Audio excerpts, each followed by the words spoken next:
Tu n'as pas besoin de courir après les prophéties. Tu dois courir après Jésus. Il y a tellement de spectacles et tellement d'un espèce de mystère qui tourne autour de certains serviteurs de Dieu. Comme si ils étaient des espèces de super-héros intouchables. Comme s'ils avaient un accès particulier auprès de Dieu. Comme s'ils étaient les préférés de Dieu. En réalité, au bout d'un moment, on se demande si c'est eux le roi ou si c'est Jésus le roi.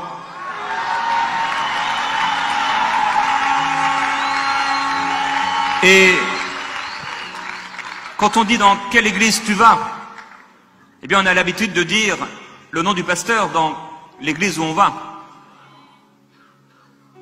Mais ça peut devenir au bout d'un moment un problème.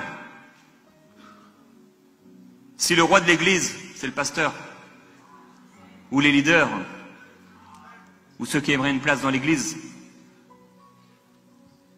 il y a des choses qui ne glorifient pas Dieu. L'apôtre Paul disait qu'on nous regarde comme des administrateurs. Parce qu'il a réalisé qu'au bout d'un moment, les gens commençaient à dire « moi je suis de Paul, moi je suis d'Apollos ».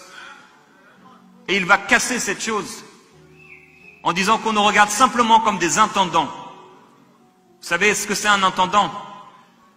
L'intendant, ce n'est pas lui qui va forcément saluer les personnes importantes qui sont en visite. L'intendant est en train de gérer les choses quelque part. Normalement, l'intendant, on ne doit pas voir qu'il est là. Tout doit fonctionner, être bien administré, sans qu'on sache que quelqu'un est derrière. Ça, c'est un intendant.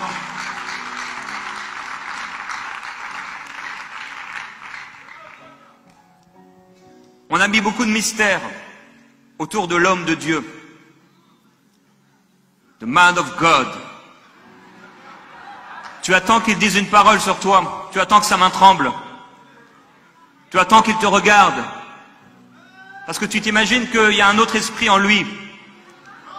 Et souvent, en effet, il y a un autre esprit en lui.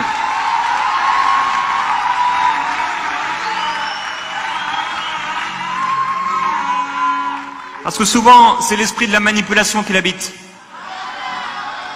L'esprit de la convoitise. Il convoitise ta femme pendant que tu lui fais une offrande. Il a la cupidité dans le cœur. Il y a des faux prophètes, il y en a toujours eux.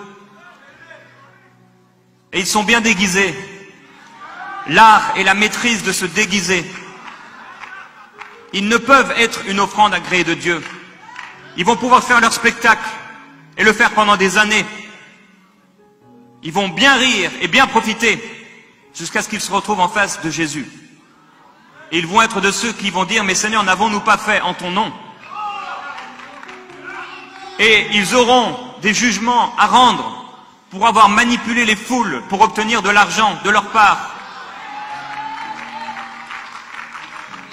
Ne vous faites pas tromper, ne vous faites plus tromper par des illusions, par des mirages, par des recettes magiques qui n'ont rien à voir avec ce que nous dit la parole de Dieu.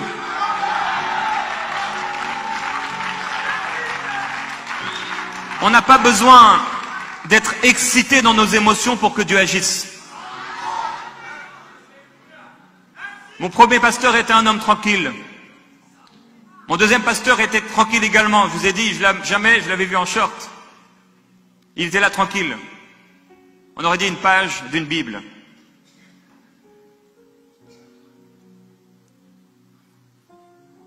Le miraculeux, l'extraordinaire, la gloire de Dieu, la prophétie peut venir au milieu de la tranquillité. Pas forcément au milieu du tonnerre, des éclairs. Mais quand, à un moment, il y a eu comme un murmure doux, la présence de Dieu était là, devant Élie. L'homme de Dieu, le prophète. Un doux murmure. Beaucoup de gens sont à la recherche du spectaculaire. Beaucoup de chrétiens courent après les églises où il y a des miracles, il y a des prophéties.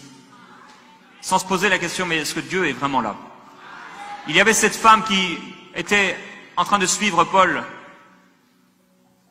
Et elle criait, ses serviteurs sont les serviteurs du Dieu très grand, très haut. Il vous annonce la voie du salut. Ça avait l'air d'être de Dieu, mais la source n'était pas divine. Cette femme était en train de mettre en avant les hommes de Dieu. L'homme. Quand l'homme prend la place de Dieu dans l'église, c'est pas une offrande pure. Quand l'homme de Dieu devient comme un intermédiaire entre toi et Dieu, ce n'est pas une offrande pure. Le seul intermédiaire qui existe entre toi et Dieu, c'est Jésus-Christ. Les ministères n'ont pas été envoyés, établis par le Seigneur pour qu'on soit comme des esclaves devant eux, pour qu'ils dominent avec dureté sur nous comme si nous étions des serviteurs et eux les rois, les maîtres. Ne vous faites pas manipuler, berner, ne vous faites pas écraser par des gens qui soi-disant disent obtenir et avoir une onction spéciale et particulière. Nous n'avons rien reçu qui nous a été donné de Dieu.